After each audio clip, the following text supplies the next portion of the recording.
দেখুন মিষ্টি আলু কি সুন্দর দেখাচ্ছে। মিষ্টি আলু, এই মিষ্টি আলু ক্যারেটে করে ভর্তি করানো হচ্ছে। এবার আগামীতে বস্তা করে নিয়ে যাওয়া হয়েছিল।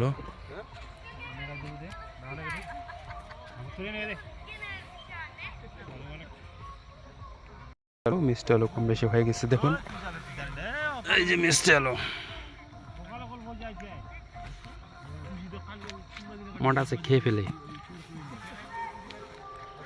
মিষ্টি আলু এবার বিভিন্ন রকমের হয়েছে আর কি। আর এবার ক্যারেট করে পাঠানো হচ্ছে। আগে তো বস্তা করে পাঠানো হয়েছিল, এবার ক্যারেটে করে পাঠানো হচ্ছে। এই যে মিষ্টি আলু সরাসরি চলে যাবে কোথায় রে? দিনাজপুর, দিনাজপুরে চলে যাবে মিষ্টি আলু।